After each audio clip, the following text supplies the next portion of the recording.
Hello friends. Today's video is a little different. I'll be sharing 3 neighborhood horror stories that I found really chilling. There's just something about these kinds of stories that makes them scarier, maybe because they happen in places we all know too well. And before we jump in, if you've ever had a strange or terrifying experience in your life, feel free to send it to me, using the email on the screen or in the description below.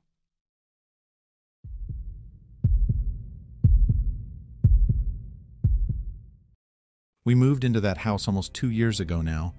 Me, my wife Emily, and our son Daniel, who was 10 at the time, and it felt like such a fresh start because our last neighborhood had gotten noisy and crowded, and the schools weren't the best. So when we found this place with the tree-lined street, the quiet backyards, and the park only a few blocks away, we thought we'd finally landed somewhere we could breathe.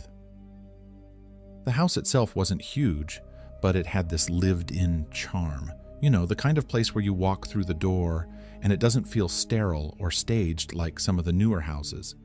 It felt like people had had lives there before us, real lives with laughter and fights and dinners at the table, and we thought that was a good thing, a kind of warmth you can't fake. The first weeks were ordinary, unpacking boxes, fixing small things, getting to know the layout of the streets, meeting a couple of the neighbors. Nothing remarkable, really, until one afternoon Daniel came in holding a chocolate bar in his hand and said he got it from Mr. Harris. At first, the name didn't register because we hadn't met anyone with that name yet. When I asked who that was, he pointed next door, to the small brick house with the overgrown bushes out front, the one I'd barely noticed. A day or two later, I saw him, this man, maybe in his late 40s, not old, but not young either, with graying hair at the temples and clothes that looked a little worn out.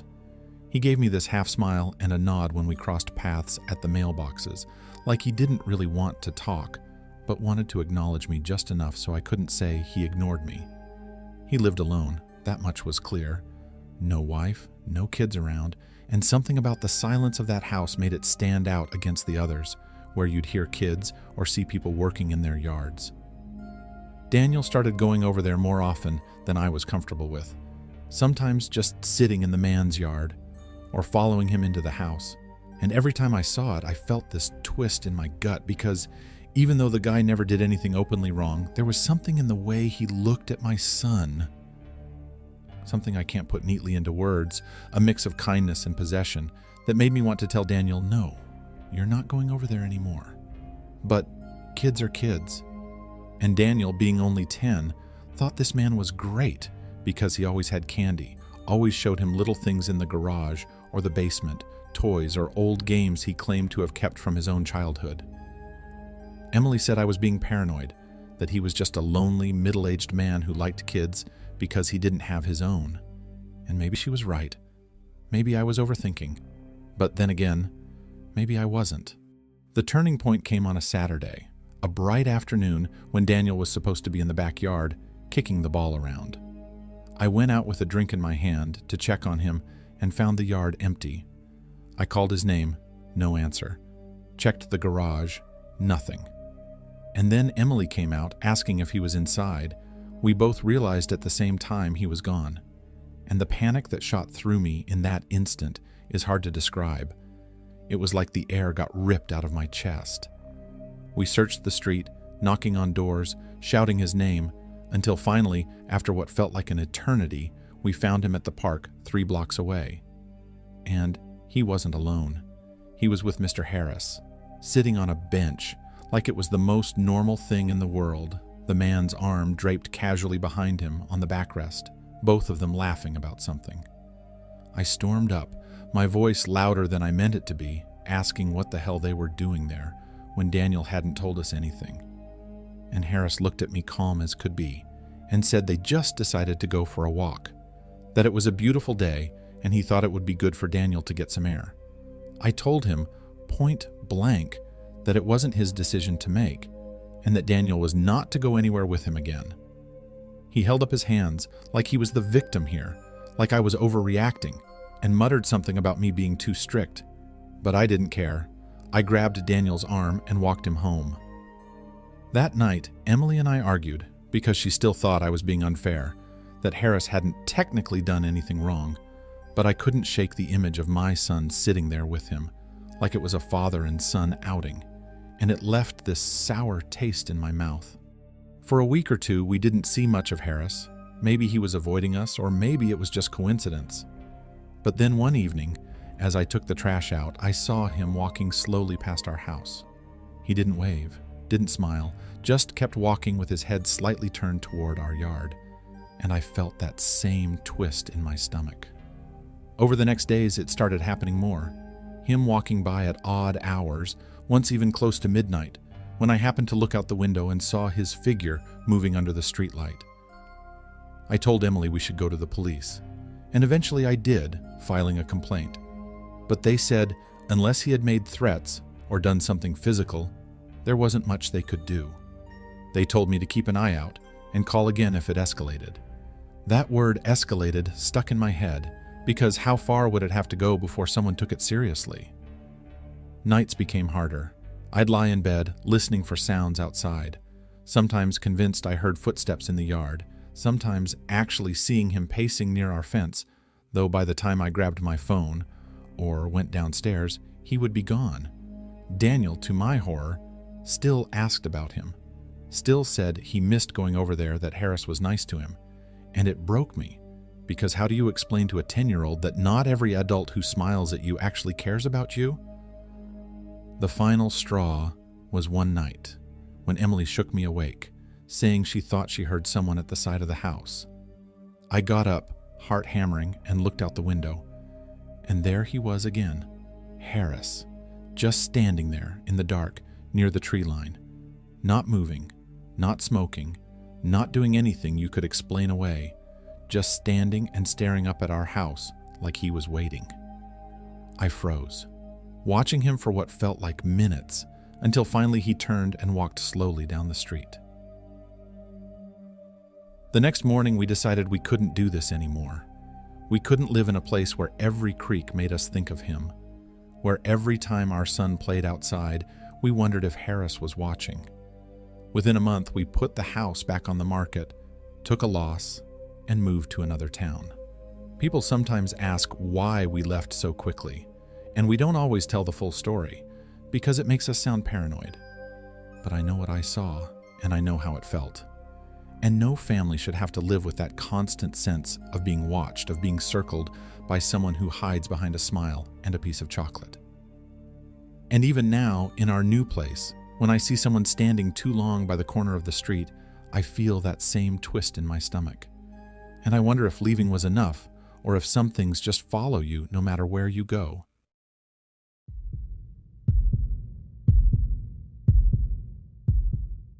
I don't really know where to start with this, but I guess the beginning makes the most sense. So, here goes. Me and my wife had just gotten married, like a couple of months before all this, and we had decided that instead of throwing money away on rent in the city, we were going to put everything we had into buying a house. Something small, but ours. And it felt like the right move at the time. We ended up finding this place, nothing crazy, just a modest house on a quiet street, where most of the homes had families living in them, people with kids. The kind of neighborhood you think about when you picture settling down, you know? At first, everything was fine. Better than fine, really, because we were so wrapped up in being newly married and setting the place up the way we wanted it. Painting walls, buying furniture on sale, little things like that made us feel like real adults for the first time. Across the street, there was this guy, and when I say guy, I mean he was just some regular man at first glance. Late 30s maybe, tall, heavy shoulders, kind of rough-looking, but not in a way that made me nervous at the start. More like he'd worked outdoors most of his life or something. I didn't think much about him, just waved when I saw him in his yard, same as I did with the other neighbors. And I figured in time we'd eventually talk, the way neighbors sometimes do. He lived with a woman and a little kid, I'm guessing his wife and their daughter, because I'd see them sometimes out in the yard, the girl chasing a ball or riding a scooter, while the woman smoked on the porch. Then one day, maybe 3 weeks after we'd moved in, I noticed the kid wasn't out anymore, And then I didn't see the wife either. It was just him, the man, standing out there by himself, sometimes late into the evening, like he was waiting for someone who never came back. I didn't really ask questions, didn't feel like it was my business. And me and my wife were still busy with our own lives, so we just kind of ignored it, figuring maybe they were out visiting family, or had moved out, or something along those lines. That was until he came over to our house one evening. It was just after dinner. We were in the kitchen cleaning up, and there was a knock at the door. I opened it, and there he was, smiling in this weird way that didn't look natural, like he'd been practicing it in the mirror or something. He introduced himself and started talking right away, saying how he'd seen us moving in, how nice it was to have a young couple across the street, and how things had been rough for him lately. He was a big man, much bigger than me, and there was something about the way he kept shifting his weight from one foot to the other, like he couldn't quite stay still. That put me on edge. But I was polite. I invited him in, and we sat at the table with my wife and made small talk. At first it was fine, just normal neighbor stuff, asking where we'd come from, what I did for work. But then he started steering the conversation toward his family, or rather the fact that they weren't around anymore. He said his wife had left him, taken the kid, said she was no good, she was selfish, and she didn't appreciate him, things like that. And the more he talked, the louder his voice got, and the redder his face became. My wife shot me this look like, what do we do? But I just nodded and tried to calm him down, telling him maybe it wasn't all so black and white, that sometimes people need space, and maybe he should try talking to her, try making things right. That was when his whole demeanor changed. He stopped smiling, stopped talking like a regular person, and just stared at me like I'd said the worst thing imaginable. His hands were shaking, and then all of a sudden he was across the table, his chair scraping back, and his fingers were wrapped around my throat before I even realized what was happening. He was so strong, way stronger than I ever imagined, and his face was twisted, veins popping in his forehead while he kept saying things I couldn't fully make out. Words like, liar, you don't know her, all jumbled together. My wife was screaming, hitting him with her hands, pulling at his arms, but he didn't stop. Not right away. And in that moment, I genuinely thought I was going to die in my own kitchen, at the hands of the guy who lived across the street. Somehow, and I don't even remember exactly how, we managed to shove him back enough for me to break free, gasping and coughing, while my wife pushed at him with all her weight. He stumbled, but then he came at us again, and we ran. We just ran out of the kitchen, into the living room, grabbing whatever we could. I remember I picked up this little decorative lamp, not even heavy, just the first thing my hand landed on, ready to throw it if he lunged again. He didn't, though, not right away. Instead, he started grabbing things off our counter, mugs and glasses, anything he could reach, and hurling them at us.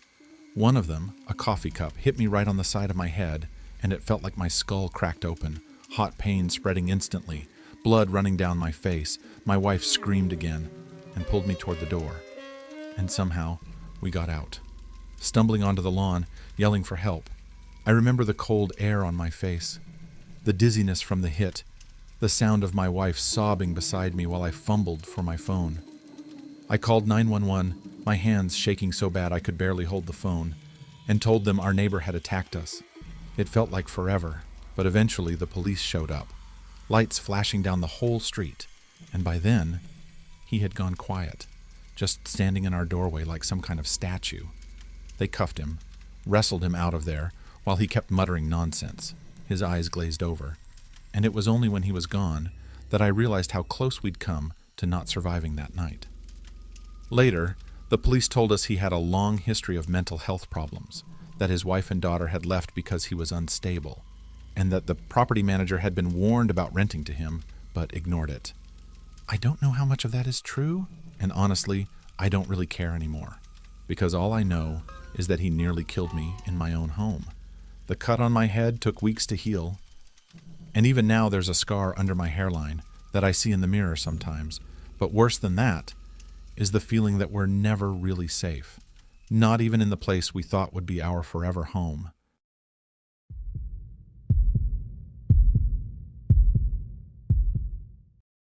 When we first moved into that house, I never thought the strangest thing would not be about our house, but about the one across the street. That house had been empty for as long as I could remember. At night, I often sat on my porch and looked at it. I kept wondering who lived there before, and why it stayed empty when the rest of the street was so lively. Then one day, a moving truck came. By the afternoon, a young couple was carrying boxes inside. The street felt different, less empty. They were friendly people. They waved at me while unloading, and later I went over to introduce myself. Their names were David and Claire. They said they were happy to live in a quiet place. My wife liked Claire right away, and soon we were having coffee together or chatting on the porch. But after some weeks, I noticed something strange. David left for work early every morning, always on time. Then later in the day, another man, maybe in his 20s, would walk into their house like he belonged there. At first I thought he was family, maybe a brother or cousin, but he came almost every day, and only when David was not home. The man was very comfortable there. Sometimes I saw him sitting in the backyard with Claire. Sometimes he left late in the evening. I kept telling myself it was not my business, but it stayed in my mind. One evening I was watering my lawn when I heard shouting from their house. David had come home early. I heard them fighting, his voice loud, her voice sharp. I knew right away what it was about. David had found out. Then a door slammed, and the house went silent. I thought maybe that would end it, but the very next night, after midnight, I saw something that scared me. The young man came back, but this time he brought two others. They stood at the end of the driveway, whispering, looking around. Then they walked to the door and knocked. First soft, then harder. 3 loud knocks. No one opened. They waited. Then they split up. One went to the back, one to the side, and the third stayed at the door. My heart was racing. I thought about calling the police, but before I did, 2 police cars suddenly pulled into the street. The lights flashed red and blue. The 3 men ran immediately, each in a different direction, disappearing between houses like they knew the way. By the time the officers stepped out, the street was empty again. I never knew who called the police. Maybe another neighbor, maybe the police already knew. That part still makes me wonder. The next morning I expected to see David fixing something outside, but the house was quiet, curtains closed, driveway empty. By noon, a moving van came again. In a few hours, the couple was gone. No goodbye, no explanation, just gone. Since then, the house is empty again. The yard is growing wild, windows dark at night. Sometimes, I sit on my porch and look at it. I wonder what those 3 men wanted, why the police arrived at that exact time, and if David and Claire are okay. I will never know, but I can tell you this, after that night, I don't sit outside too late anymore, and I don't ask questions about empty houses. Some things are better left alone.